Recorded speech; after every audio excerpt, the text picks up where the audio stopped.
Hi there, this is Chris Callett with musegrid.com. Let's take a look at the Twitter widget.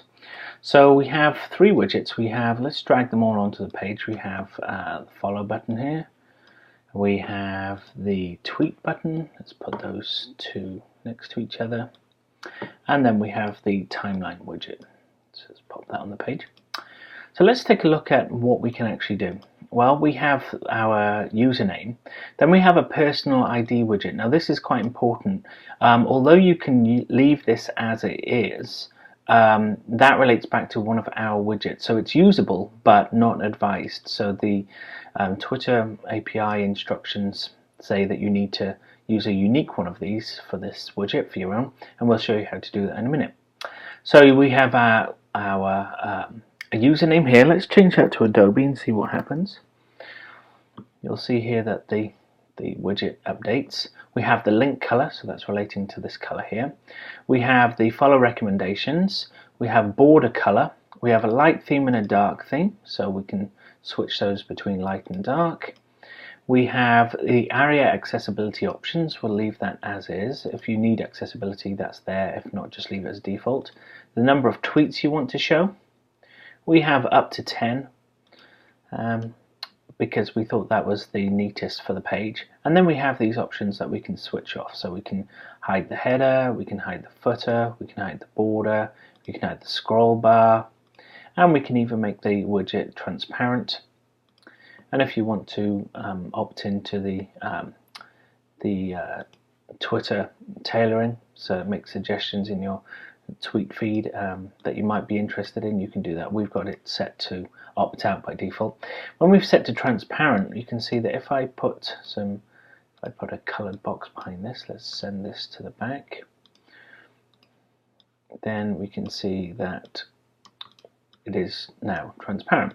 So if we switch that to, let's say for instance, if we wanted to see this a bit better, then we could do that by using the background or the light and dark. So let's switch that back to the light theme and switch transparency off. So we have these settings here, and this allows you to put this widget very easily onto the page. You can resize it to whatever size you like, and the tweets will just scale to fit. So that's that widget. The next widget we have is the follow widget. So if we open up the options here, let's move this out of the way a minute. If we take a look at the options here, we put in our username. We can have the opt-in like we've suggested before. We'll opt out of that. Show the follow account, we can switch that off. Show username, we can switch that off, or we could show a larger button. And let's switch all those on for a minute so we can see exactly how it renders. And then if we preview this, let's go to File, Preview Page in the browser. You can see because I've already following MuseGrid, it's grayed out to let me know that. But there we go, we have the widget there. So that's the follow one. So somebody clicking that would, if they had a Twitter account, would allow them to automatically follow our account or whatever account you put in. And then we have the tweet. Now this goes on to a page. So if we, first off, let's take a look at what actually happens. I'm going to hit preview. Oh, we should already have it previewed actually. File, Preview Page in the browser. Let's grab that from that screen. Okay, so if I hit tweet here, we can see that it says check out these Muse widgets. Then it's got our Muse widgets, Adobe Muse widgets page, a hashtag, and the via. Now that's all controlled by the content that we've put in here. So if we wanted to change this so that there wasn't a hashtag, we could remove that. If we take this out, it's going to, you'll see how that works. And let's take this out as well. Let's take that out. Now, when we preview now, File, Preview Page in the browser, and we hit the tweet button, you can see now that it's actually pulling the description from the page, the title from the page, sorry, not the description, the URL of the page, and it's taking out the hashtags. So you have two options. You can either specify what the text says when you click on this. You can specify the text, you can specify the URL, and you can add hashtags. Or you can let the widget do it for itself. So very easy to use. So that's the 3 widgets. Now let's take a look at, with this one, let's get our widget ID. So I'm going to jump over to a Twitter account. Let's pull that up and go to Twitter. Nope. Let's type it correctly. Twit.